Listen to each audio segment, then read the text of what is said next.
Hi, ladies and gentlemen, as promised, back at Casa de Emmanuel. Busy day today, busy night tonight. It is time, part one, to take a look at health care. Senate Republicans, they're advancing to the floor to debate on their efforts about the health care policy. But it was really a mixed bag of tricks since then. They can't even find a way to repeal this thing, let alone replace it. But as Senator John McCain, heroic, this great American returning in ill health, to cast a vote yes to get it to the debate floor, he said, I would never vote for it the way it is. And there are many others that are saying the same thing, and it continues to fail time and time again. That's the latest. Now, as far as the debate, Ted Arnaud, I think the best part about it, at least it will get them in the same room, the Democrats and Republicans, and they'll finally talk about this. And debate is a good thing, but when you're talking slashing Medicaid, raising premiums, and even supposedly giving people a chance to shop for the best deal, I still don't think this thing passes, because no one in the Senate is going to have a chance to go back to his or her district and get reelected. Midterm elections around the bend, or anybody, even in the House, that kind of showed any signs of supporting this thing, they're going to get reelected. So I see a wash here, and I know the president has really been driving hard to get this done, but I just don't see where this matters at this point in time. Good evening. It's going to be hard to get it done. I mean, what they're talking about now is this skinny bill, which means it's a washed down version of repealing Obamacare, or to look at it, and the alternative is keeping Obamacare and stripping some of the taxes out. If you remember, the Supreme Court is the body that deemed that the mandates were in fact taxes, which made it constitutional. And so they want to strip some of those taxes out. They want to, because of some really effective lobbying by the medical equipment groups, want to scare back the equipment tax, the medical equipment tax, but they would still leave the financial tax and some of the other taxes in there. So it really does not seem to do anything that the Republicans campaigned on and what Trump campaigned on. So it'll be interesting to see, one, if they can get anything through, and two, how the Republicans justify that meets their mandate. Look, 2020 years away, but you're only as good as your last election. And I see this giving Democrats a whole lot of power as far as heading into that midterm election that we were just talking about, and also in 2020. Senator Bernie Sanders calling it the cruelest and most destructive and irresponsible piece of legislation ever brought to the United States Senate in modern history of this country. Strong words, but many people believe he would have an argument. You know what?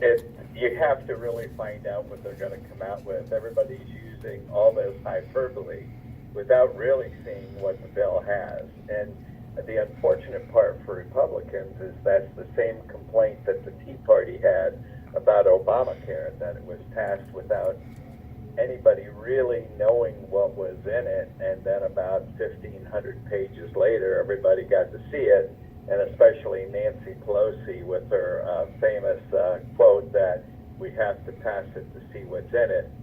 In some ways, the Republicans seem to be duplicating the mistakes of the past. So, but nobody can really say that they like it or dislike it, because nobody knows what's in it, and I don't think they know what's in it because of all these amendments that are going to come through. So I just don't see anything happening with it at all, and we'll be stuck with Obamacare, escalating premiums, escalating deductibles, and it's because we basically have a feckless Congress at this point. Well, listen, one thing I have liked over the last couple of days, and I am a fan of this president, and I want to see him, as he puts it, make America great again. But let's put this behind America so we can get back to making America great again. I love the fact that Sarah Huckabee Sanders, new press secretary, I think she is fabulous, and I equally have the utmost respect. And the first time he hit the podium as the White House communications director, this guy, a lot of poise, and I think hit it out of the park. And even he was saying, Anthony Scaramucci, look, this isn't an instant cure for health care. Just your observations of those two people as they now take spotlight in the Trump administration. Well, I think it doesn't matter. It doesn't matter what Scaramucci says. It doesn't matter what Sarah Huckabee Sanders says, because Trump's going to tweet over them anyway.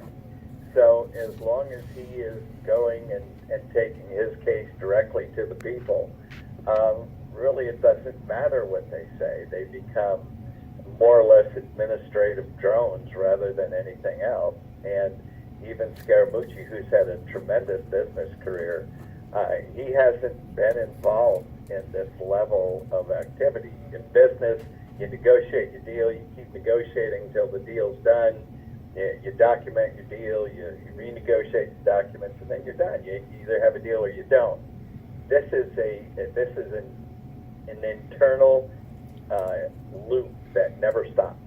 And so he's going to have to adjust to it himself. And as long as Trump really is his own communications are, they're not going to be that important or have that much of an effect on anything either.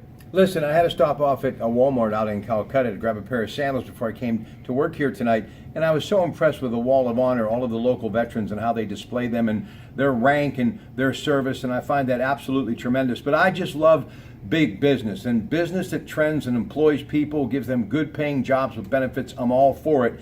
Amazon reporting today that their fulfillment centers, they're going to be at their job fair August 2nd looking to hire 50,000. And Foxconn was hedging, but now as I was on my way down here, trending on my smartphone, it looks as though this deal in Wisconsin to build this plant is going to become a reality, and an announcement could come as early as tomorrow. And the president has been telling that this was going to happen via Apple.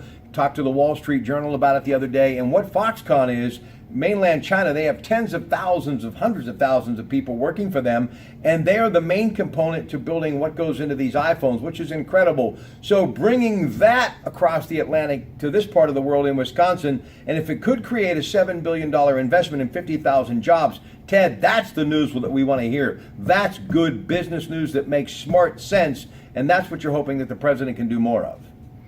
Rob, as long as you've known me, I've told you that the key to politics is jobs. Right.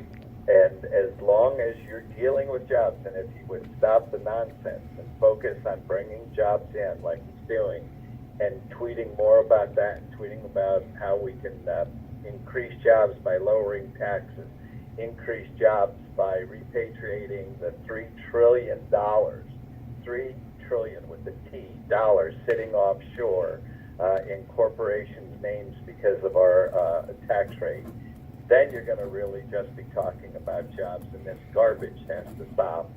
And let's get down to the real business of America, which is creating jobs, manufacturing, and developing new products. Listen, lastly, we're not going to tell the president what he needs to do. I wish he would back off Twitter and his public shaming of Attorney General Jeff Sessions, but he'll have to make that call. And again, he's our president, and I respect him immensely, but I also have equal respect for Jeff Sessions, the Attorney General. Your thoughts about this decent human being, a good American citizen who's going through a pretty tough time right now? The shame is he's doing the job that he was elected, or that he was appointed to do. And probably more than anybody else in the cabinet, he's really taking Trump's campaign points and making them reality. So Trump is a very complicated individual, and there's nothing that he does that doesn't have an end plan in mind. He may be the only one who knows it, but it has an end plan in mind. And so I'm sure if everybody's sitting there saying, well, why don't you two just sit down and talk, that's not Trump's repertoire. He is an attacker from afar. And I think we have the right to tell the president what to do because we're in a democracy. He has a right not to listen. So I think we're well within our rights saying what we think he should do.